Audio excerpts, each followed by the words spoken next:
Hello, hello, hello, and welcome to Starting the Right Way 5-minute devotion for February 13th, 2021. So, it's been raining a little bit in South Carolina. It seems like forever, but it's better than snow, I guess. Anyway, me and my little guy were working on some Lego projects that he had gotten for Christmas, and we were just finally finishing up for that. Because his birthday's coming and he's going to be getting more projects. So I think he has at least a 1,000 piece set coming. So it's fun. It's a fun time to spend with him. And he's real. When we first started getting these sets like 3 years ago, I would build it 100% and say, hey, look, woo. But now he's actually working his way through, and we're building it together. So that has turned into some good time together. But when he builds something and the piece easily breaks off, he gets so frustrated. And I'm calmly talking to him. I'm like, hey, listen, calm down, relax. And he'll come with a harsh, quick answer. And I'm like, all right, if we need to walk away from this for a couple of minutes, let's walk away. No, I'll be fine. Okay. So he did a good job today. But sometimes as a dad, as a mom, I know we've had this conversation with each other, and we almost, especially the last year when we've been in close quarters together every day with the pandemic and stuff, we started to feel like we were on top of him for every little thing, and just more correction than love, and we felt bad as parents, right?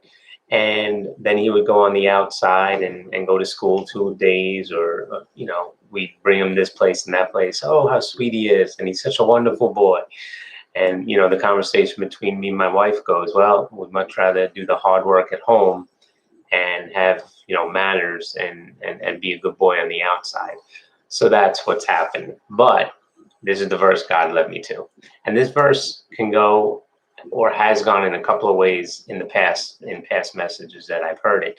But God was really pointing something out to me tonight. So I want to share it with you. So it comes from Matthew chapter 13, verses 31 through 35. And it's the parables of the mustard seed and the yeast. And it goes like this. He told them another parable. The kingdom of heaven is like a mustard seed, which a man took and planted in his field. Though it is the smallest of all seeds, yet when it grows, it is the largest of garden plants and becomes a tree, so that the birds come and perch in its branches. Verse 33, he told them still another parable. The kingdom of heaven is like yeast that a woman took and mixed into about 60 pounds of flour until it worked all the way through the dough. Jesus spoke of all of these things to the crowd in parables. He did not say anything to them without using a parable. So was fulfilled what was spoken through the prophet. I will open my mouth in parables, and I will utter things hidden since the creation of the world. All right, so Jesus uses two things here. All right, he uses the smallest known seed, the mustard seed. In other portions of scripture, Jesus tells us if we have the faith of a mustard seed, we can talk to that mountain and tell that mountain to go into the water. So that's the strength that our faith is, that he was referring to in that other scripture. But he specifically says here, this one particular seed will grow to one of the largest trees or bushes. Different versions have different names. This particular version that I read tonight, which comes from the New International Version, or the NIV, says or refers to it as the largest garden plant. Okay, so large that birds can perch in it. Okay, these trees can grow anywhere from about 12 to 20 feet. Okay, so from the tiniest mustard seed. Okay, then Jesus refers to dough. If we've had any time in the kitchen, we know what yeast does, and how it spreads through even the tiniest bit, spreads through the whole thing and does incredible things, which I don't know about, once you put it into the stove.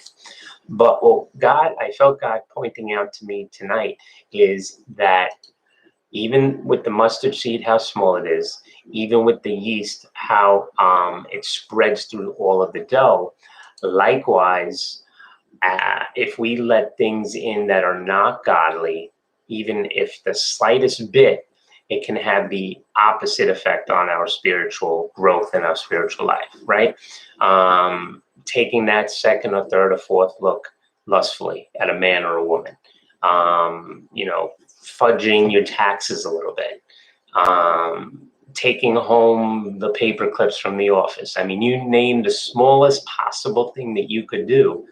And I think that's what God was pointing out to me tonight. It can have an adverse effect on our spiritual growth.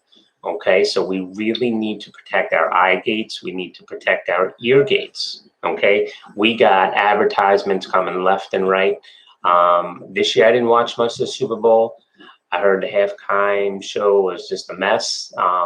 There was one incredible commercial that I saw that popped up on one of my websites that I follow, and I ended up sharing that on my social media.